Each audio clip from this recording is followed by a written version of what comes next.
الحمد لله رب العالمين والصلاة والسلام على نبينا محمد أفضل المرسلين وعلى آله وصحبه أجمعين.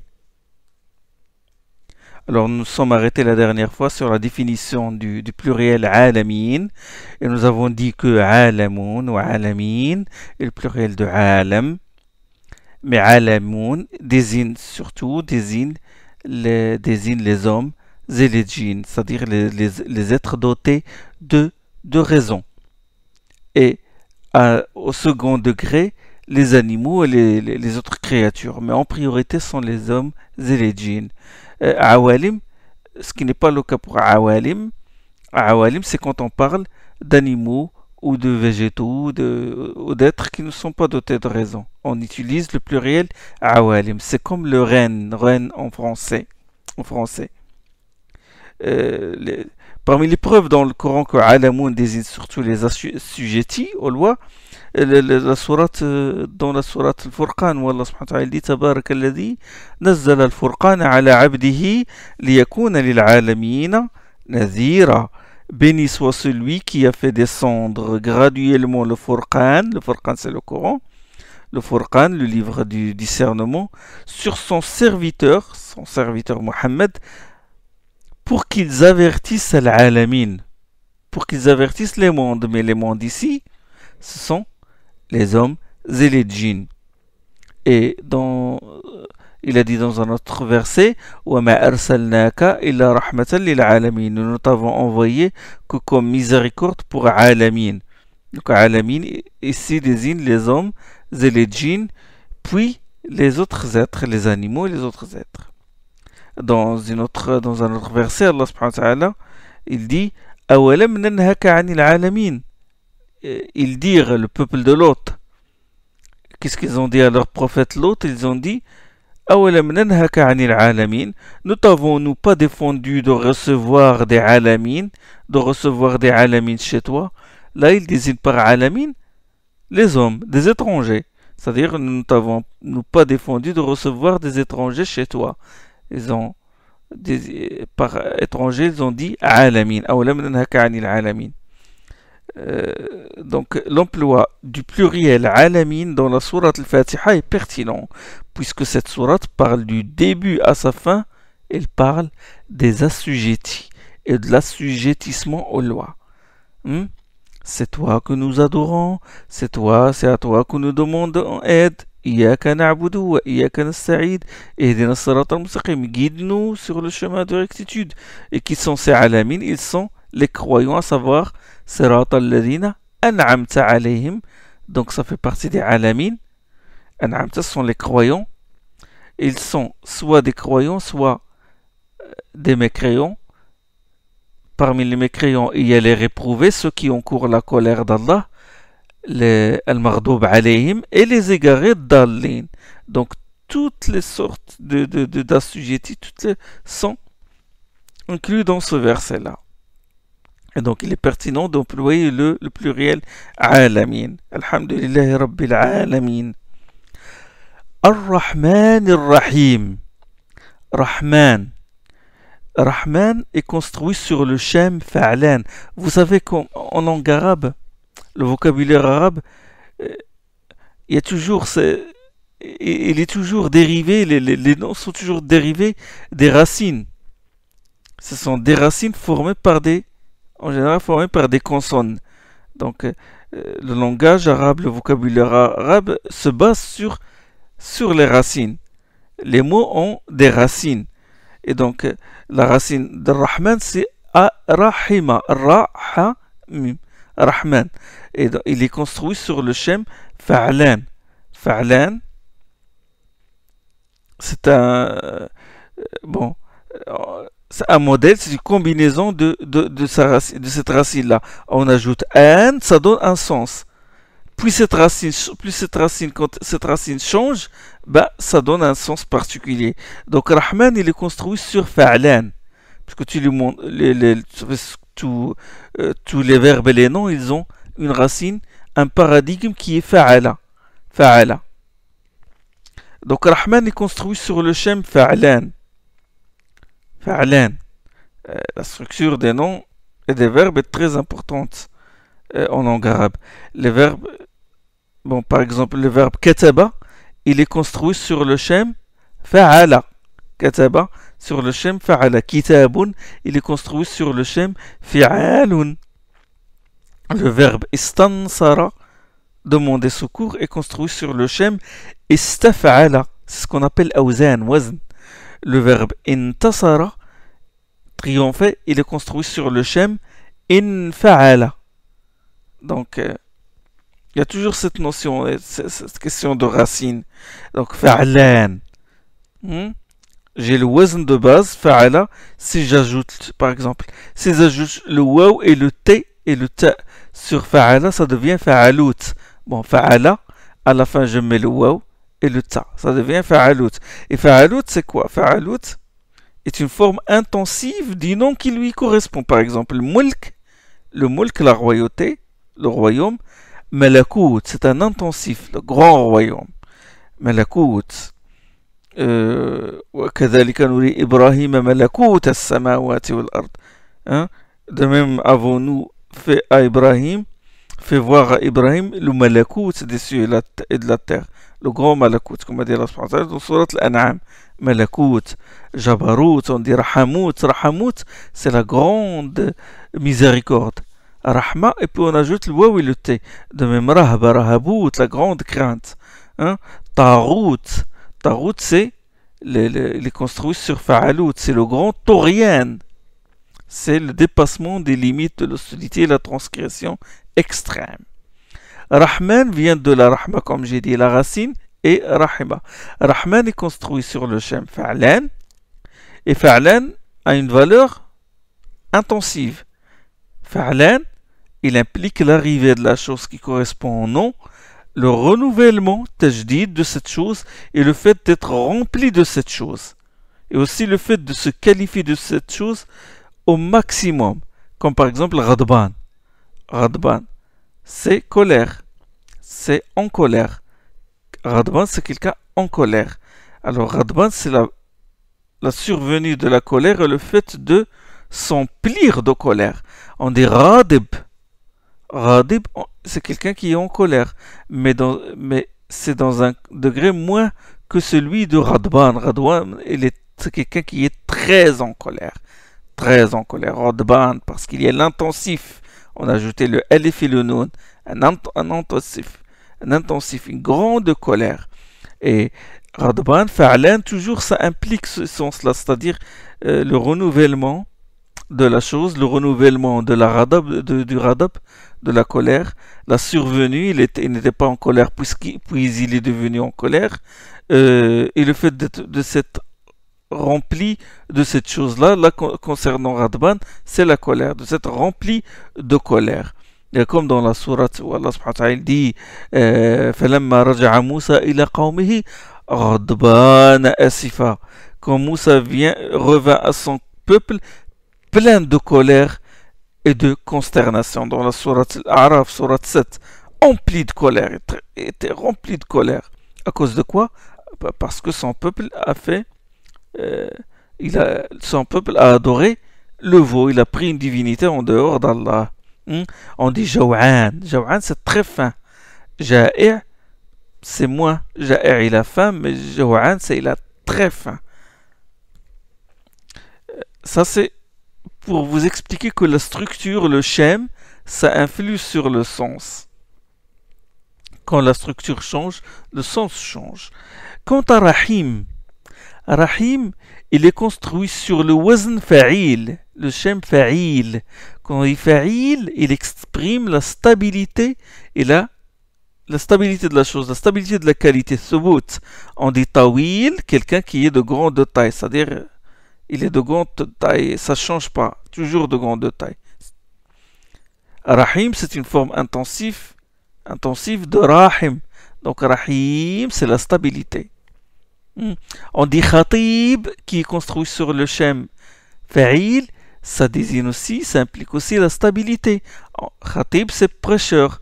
On ne qualifie pas de Khatib quelqu'un qui a fait un seul discours.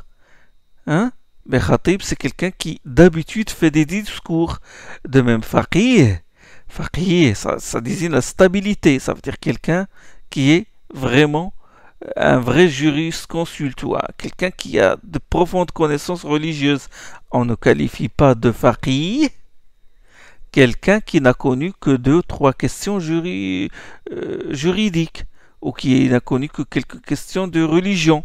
Non, Faqih, c'est stabilité. Toujours, il y a toujours le fiqh. Euh, la même chose concernant Alim aussi. Donc, si Allah n'avait cité que le nom Rahman, ben certains Arabes auraient imaginé que cette qualité est passagère, comme la faim pour Jaw'an ou comme la colère pour Radban. C'est-à-dire, s'ils vont revenir au sens originel, à la structure de base, Fa'lan Rahman, ça veut dire que sa miséricorde se renouvelle, mais ils vont dire, bon, cette qualité est passagère. Comme Radban, il était en colère et puis il n'est plus devenu en colère. Et si Allah n'avait mentionné que le nom Rahim, ben certains risqueraient de penser que cette qualité pourrait ne pas se manifester par moment. Comme quand on dit de quelqu'un qui est Karim, généreux, cela ne veut pas dire qu'il fait sans cesse preuve de générosité. C'est juste une qualité qui prédomine chez lui. Bien sûr qu'on ne saurait faire de comparaison entre la créature et le créateur, et que bien sûr Rahim et Rahman signifient tous les deux l'éternité de la miséricorde d'Allah, ça c'est sûr, et que l'implication de ces noms-là ne cesse jamais. Mais Allah subhanahu wa ta'ala les a joints tous les deux dans cette sourate, et dans d'autres sourates d'ailleurs, pour nous montrer à nous les serviteurs qui sommes faibles que sa miséricorde ne s'interrompt jamais et que ses effets se renouvellent et sont manifestes. Et sont manifestes. Certains savants ont dit que Rahman signifie que la miséricorde d'Allah est large. Mais même dans la structure, ça donne cette idée-là de la largesse. C'est-à-dire, ils disent Rahman, ça veut dire que sa miséricorde embrasse toutes les créatures. C'est pour cette raison d'ailleurs que quand Allah parle de son établissement sur le trône, il emploie toujours le nom Rahman. Ar-Rahmanu ala al-arsh istawa dans Surat Taha. Le Rahman s'est établi sur le trône. Ar-Rahmanu fas'al bihi khabira. dans Surat Al-Furqan, الذي خلق السماوات والأرض في 6 أيام ثم استوى على العرش الرحمن فاسأل به خبيرا. Il a créé les cieux et la terre en 6 jours, il s'est établi sur le trône qui Ar-Rahman. Donc ils emploient Rahman toujours. Le Coran, c'est toujours, quand il parle de l'istiwa sur le trône, il emploie le nom Rahman parce que la qualité, l'attribut Rahman, c'est il embrasse toute chose de sa miséricorde. Et Rahman s'est établi sur le trône embrasse toutes les créatures, puisque le trône est la plus grande de ces créatures. Rien que le kursi, qui est le siège, le piédestal d'Allah subhanahu wa ta'ala, et وسع كرسي السماوات والأرض comme Allah dit dans Surat Al-Kursi, dans le verset Al-Kursi qui se trouve dans Surat Al-Baqarah.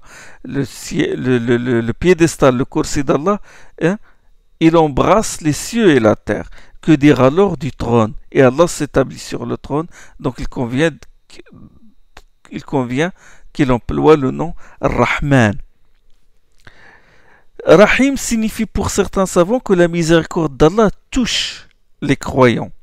Dans le Coran, Rahman est toujours précédé de l'article Al. Il est défini. Toujours dans le Coran.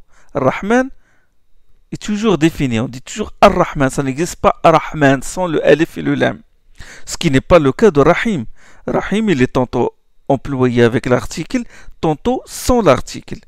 وكان الله غفورا رحيما. غفورا رحيما. Rahima ici, il n'est pas précédé de l'article Al. Ar-Rahman qualifie toujours Allah. Ar-Rahman dans le Coran qualifie toujours Allah. Alors que Rahim est aussi utilisé pour qualifier le prophète sallallahu alayhi wa sallam. Comme dans la sourate 9, sourate Tawbah, Bil mu'minina ra'ufur rahim. envers les croyants, il est compatissant et miséricordieux. Il est doux et miséricordieux. Donc, Rahim peut être attribué à un être humain. On peut dire de quelqu'un, d'un homme généreux, un homme qui est miséricordieux, compatissant, on peut lui dire qu'il est Rahim, ce qui n'est pas le cas de Rahman. Rahman est propre à Allah subhanahu wa ta'ala. Rahman, en plus, Rahman n'est jamais suivi d'un complément.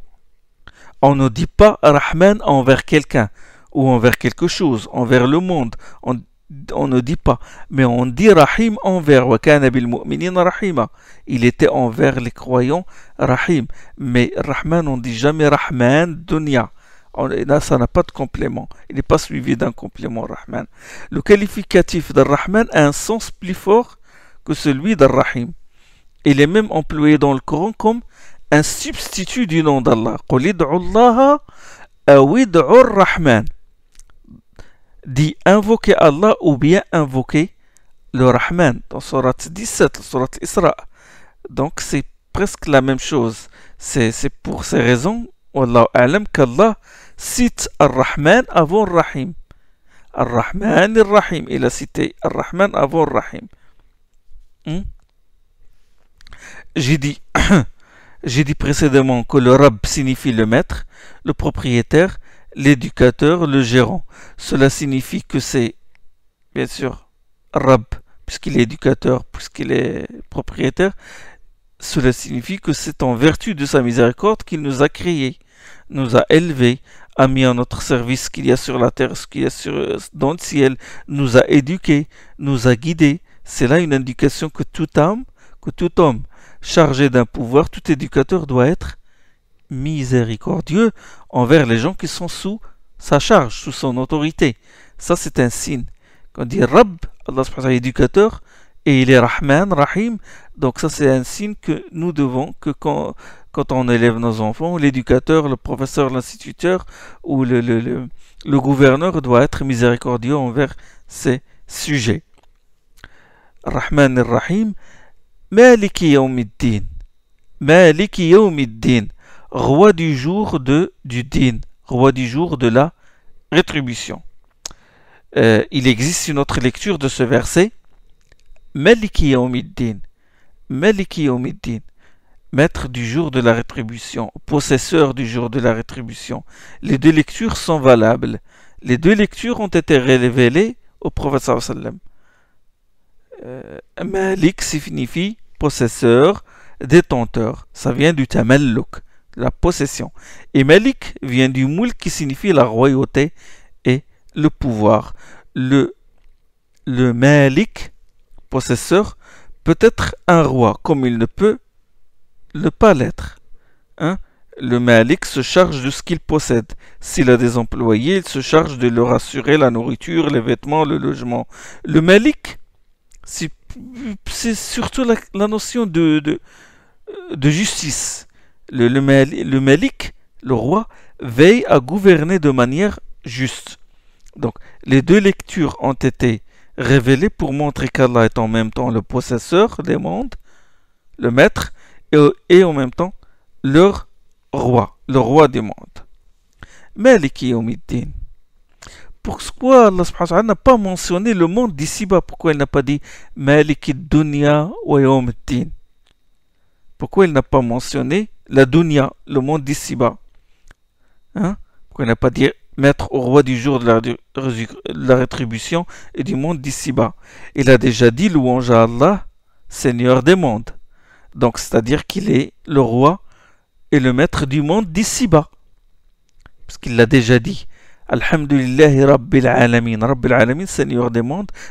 C'est-à-dire qu'il est le maître du monde d'ici-bas. Il est donc le maître du jour de l'assujettissement aux lois, c'est-à-dire le monde d'ici-bas, et le maître du jour de la rétribution.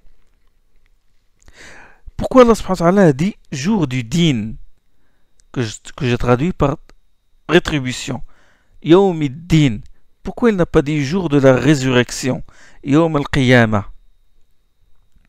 Ad-din, dans le sens et la rétribution, il englobe tout. Il englobe la résurrection de son début à sa fin. Et englobe aussi la rétribution, la reddition des comptes, etc. Donc le nom din convient au terme alamin, monde. Il convient parce que alamin, comme j'ai dit, englobe essentiellement les êtres dotés de raison, c'est-à-dire les assujettis. En disant qu'il est le roi du jour de la rétribution et le maître du jour de la rétribution, cela signifie qu'il est le maître de tout ce qui se passera ce jour-là et de tous ceux qui seront ce jour-là. Et contemplez avec moi la belle correspondance entre la louange, al-hamd, et tous les attributs d'Allah cités dans cette sourate. Il y a une belle correspondance. Alhamdulillah Rabbil Alamin, il est loué pour son essence et ses attributs. D'accord? Le nom d'Allah, le nom Allah implique tous ces autres noms et attributs. Alhamdulillah Rabbil Alamin, Seigneur des mondes, il est loué, il est louangé pour sa rouboubiya, pour sa seigneurialité. Eh bien, il y a des rabbs dans le sens est maître, éducateur, il y a des rabbs dont l'autorité n'est pas louable, n'est-ce pas? Allah subhanahu wa ta'ala, non. Allah subhanahu wa ta'ala, il est loué pour sa seigneurialité, pour sa rouboubiya. Le tout miséricordieux, le très miséricordieux, Ar-Rahman Ar-Rahim, il est loué pour sa miséricorde. Il est loué pour sa miséricorde. Il existe des gens qui sont miséricordieux, certes, mais il existe des gens qui sont miséricordieux, mais leur miséricorde n'est pas louable. Quand quelqu'un de miséricordieux, quand quelqu'un de compatissant, miséricordieux, place sa miséricorde dans un endroit qui ne lui convient pas, fait miséricorde dans une situation où il ne convient pas de le faire, il n'est pas louable pour sa miséricorde. Alors qu'Allah, il est loué pour sa miséricorde. Il est loué pour sa royauté, sa maîtrise du jour de la rétribution. Maliki Yawmiddin. La louange d'Allah est là, embrassée tous les temps, en toute éternité. Du verset louange à Allah, on comprend qu'Allah est loué avant que la création existe. Il est louangé avant que les louangeurs le louangent. Du verset Rabb al-Alamin, Rabb des mondes, Seigneur des mondes, on comprend qu'il est loué quand il a créé les mondes. Du verset jour de la rétribution, Yawm ad-Din, on comprend qu'il est loué le jour de la rétribution, qui ne connaîtra pas de fin, puisque les gens du paradis y demeureront éternellement, et les gens de l'enfer y demeureront éternellement. Le tout miséricordieux, le Rahman Rahim, il a été cité avant le maître du jour de la rétribution. Rahman Rahim, Maliki Yawmiddin. Pourquoi?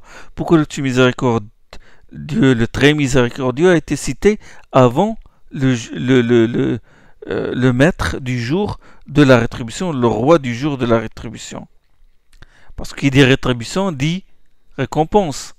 Bon, rétribution, les croyants auront le paradis, mais aussi châtiment. Or, Allah subhanahu wa ta'ala a cité le tout miséricordieux, le très miséricordieux, avant le maître du jour du jugement. Avant, parce que sa miséricorde devance sa colère. Parce que sa miséricorde vient avant, devance son châtiment. Il le précède. Passons maintenant au verset Iyyaka na'budu wa iyyaka nasta'in. C'est toi que nous adorons et c'est à toi que nous demandons aide. Iyyaka na'budu, c'est toi que nous adorons. Le complément est mis avant le verbe.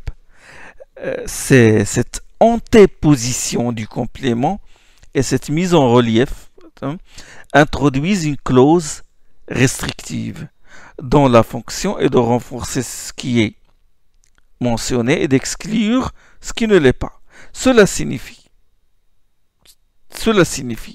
que l'adoration ne doit être consacrée qu'à Allah. Allah seul mérite l'adoration.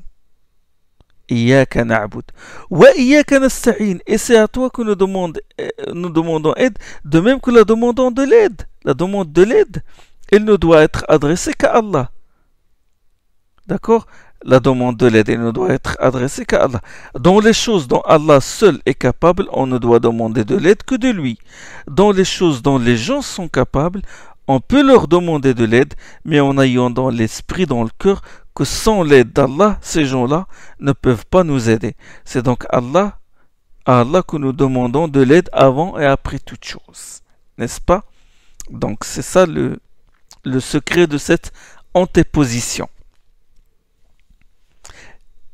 Pour vous rapprocher ce sens-là, écoutez bien ce verset. Rabbana, alayka tawakkalna, wa ilayka anabna, wa ilayka al-masir. Notre Seigneur, à toi nous nous en remettons, à toi nous revenons repentis, et vers toi la destination de tout. Cette invocation comporte une antéposition. Le complément, il est mis avant le verbe.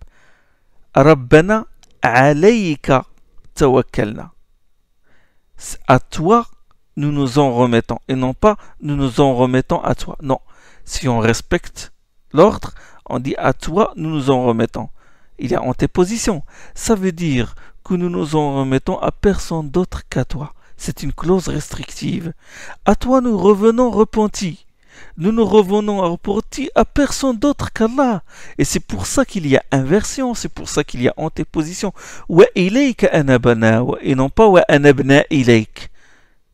C'est pas dit dans ce verset wa anabna ilayk, mais wa ilayka anabna. À toi, nous revenons repentis. Wa ilayka al-masir, et non pas wa al-masir ilayk. Non, inversion. Wa ilayka al-masir, et vers toi la destination de tout. Parce que c'est vers Allah seul la fin de toute chose, l'aboutissement de toute chose. Il y a, comme j'ai dit, antéposition qui introduit la clause restrictive. Méditez avec moi ce verset-là. قل هو الرحمن آمنا به وعليه توكلنا. Je vais traduire. Je vais respecter la position des mots et des particules. Dit, قل هو الرحمن. Il est le tout miséricordieux. آمنا به. Nous croyons en lui. وعليه توكلنا. Et à lui nous nous en remettons. Nous croyons en lui. آمنا به. وعليه توكلنا. Et à lui nous nous en remettons. آمنا به وعليه توكلنا. Il n'a pas dit آمنا به وتوكلنا عليه.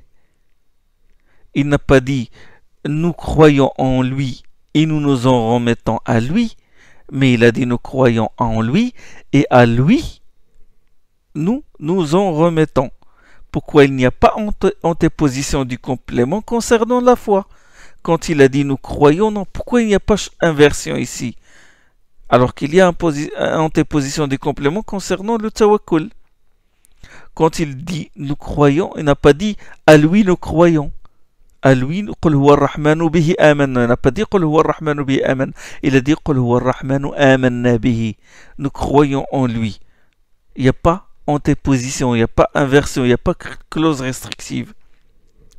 La réponse, c'est parce que la foi, la croyance, ne se limite pas à Allah. S'il a dit à lui nous croyons, ça veut dire que nous devons croire qu'en Allah. Alors, qu'on doit croire en Allah, certes, mais on doit croire aussi en ses envoyés, en ses livres, en ses anges, en le jour dernier, en le destin, en la prédestination, au Ghaib, au djinn, etc. C'est pourquoi il n'y a pas de clause restrictive concernant la croyance.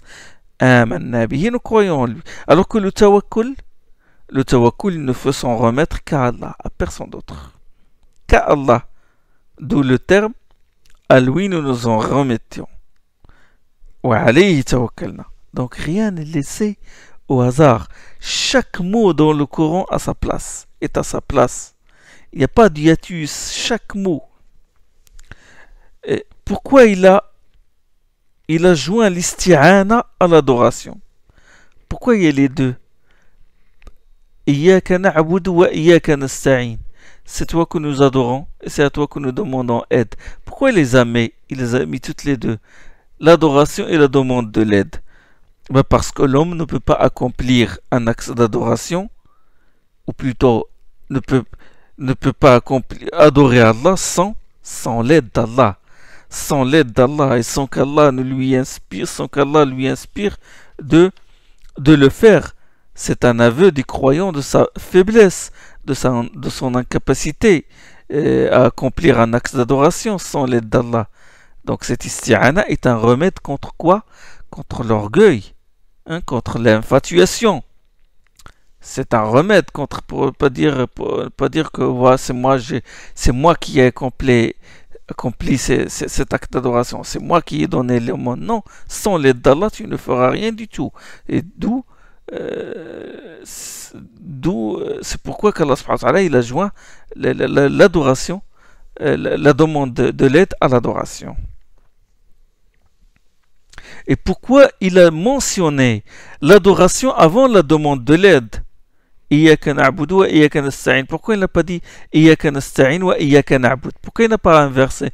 Pourquoi il a dit juste après il a dit ben, l'adoration, c'est la raison pour laquelle Allah a créé les hommes et les djinns. C'est là le but de la création, c'est ça, c'est l'adoration. Je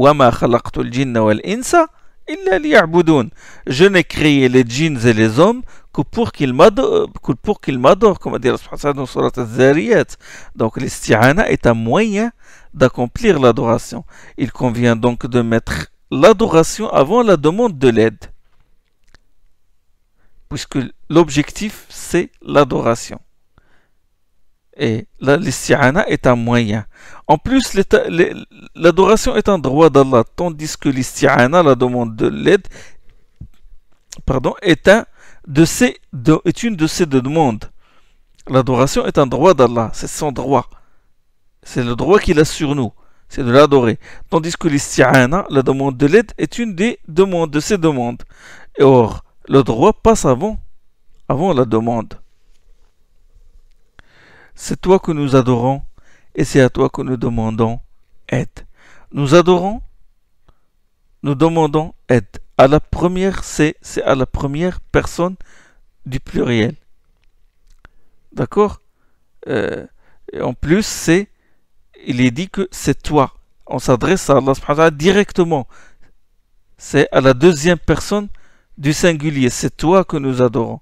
C'est à toi que nous demandons aide. C'est à toi que nous demandons aide. Pourquoi il n'a pas dit c'est toi que j'adore et c'est à toi que je demande aide? Pourquoi l'emploi de la première personne du pluriel, nous? C'est toi que nous adorons et c'est à toi que nous demandons aide. Pourquoi il n'a pas employé le singulier? C'est toi que j'adore et c'est à toi que je demande aide. Ben parce que l'emploi de la première personne du pluriel, nous, ça indique quoi? Ça indique l'importance de la jama'a, ça indique l'importance du groupe, et que cette sourate doit être récitée dans la prière commune par tous les fidèles. Cela indique aussi que les croyants sont des frères. Si je dis c'est toi que j'adore, je ne pense pas aux autres. N'est-ce pas? Je ne pense pas à l'adoration des autres. Mais si je dis c'est toi que nous adorons, je joins mes frères croyants, je les joins à moi. N'est-ce pas? Remarquez une chose, la sourate commence par louange à Allah, le Rabb des mondes, le Seigneur des mondes, le tout miséricordieux, le très miséricordieux, roi du jour de la rétribution. Les versets parlent à la troisième personne du singulier. Puis tout d'un coup, on passe à la deuxième personne du singulier. Alhamdulillah Rabbil Alamin, louange à Allah, le Seigneur des mondes, tout miséricordieux, très miséricordieux, le roi du jour de la rétribution. C'est toi que nous adorons. Directement, il y a un changement de personne, ça devient c'est toi que nous... On passe de la première personne, de la troisième personne du singulier à la première personne, à la deuxième personne du singulier. C'est changement. Tout d'un coup, cette figure de rhétorique s'appelle al-iltifat. Là, on passe iltifat, changement, détournement. Cet iltifat, il vise à quoi? Il vise dans cette sourate à susciter l'intérêt du lecteur ou de l'auditeur. Il attire son attention. Il attire son attention. Si on garde la même personne, louange à Allah, Seigneur des mondes, roi du jour de la rétribution, etc. Seigneur du monde, le tout miséricordieux, ultra miséricordieux, roi du jour de la rétribution, c'est lui que nous adorons. Si on garde la même personne, c'est lui que nous adorons, c'est lui que nous demandons aide, mais là, c'est toi que nous adorons. Ça veut dire, ça a changé. Il y a iltifat. Pourquoi il y a changement de personne? Parce que c'est plus fort de s'adresser directement à Allah quand il s'agit de l'adorer et de l'invoquer. N'est-ce pas? Quand il s'agit d'adorer Allah, il est plus pertinent, il est plus fort, plus fervent de s'adresser directement à lui. Donc, iltifat, c'est pour attirer l'attention de l'auditeur ou du lecteur, et aussi, c'est plus fort de, concernant ce verset-là, c'est toi que nous adorons, c'est plus fort que de dire c'est lui que nous adorons, c'est plus fort. En plus, les éloges sont plus fortes quand la personne louée est absente. Les éloges sont plus forts quand c'est utilisé à la troisième personne.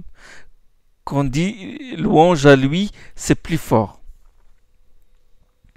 En disant c'est lui que nous adorons, c'est moins fort et moins éloquent, comme j'ai dit, que de dire c'est toi que nous adorons.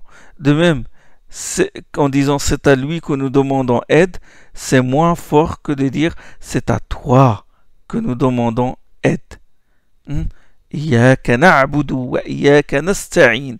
Iyaka, il a employé le particule kaf. Iyaka, et non pas iyahu. Directement. À la deuxième personne du singulier. Ihdina as-sirata al-mustaqim. Ihdina as-sirata al-mustaqim. Guide-nous sur la voie de rectitude. Ihdina as-sirata al-mustaqim. Ce verset est une invocation, n'est-ce pas? C'est une invocation.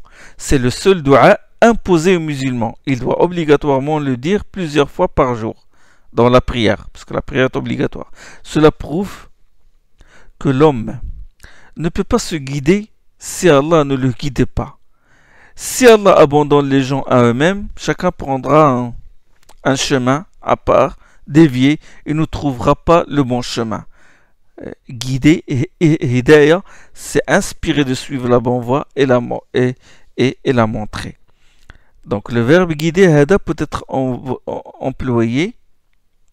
Le verbe guider, hada, peut être employé comme un transitif direct et aussi comme un transitif indirect. Comme vous le savez, le verbe transitif se construit avec le verbe avec un complément, avec un complément d'objet. Quand ce complément n'est pas introduit par une préposition comme le a avec accent et le de, le verbe est appelé transitif direct. Exemple, quand je dis par exemple l'instituteur explique la leçon, ça, le verbe expliquer est un verbe transitif direct. C'est ce qu'on appelle en arabe al-fi'l al-muta'addi bidhatih. Et quand le complément est introduit par une préposition, le verbe est appelé transitif indirect. Exemple, quand je dis je vais au marché, je vais au marché, le verbe aller est un transitif indirect parce qu'il y a la préposition au, au. On l'appelle en arabe al-muta'addi biharfin. Al-muta'addi biharfin.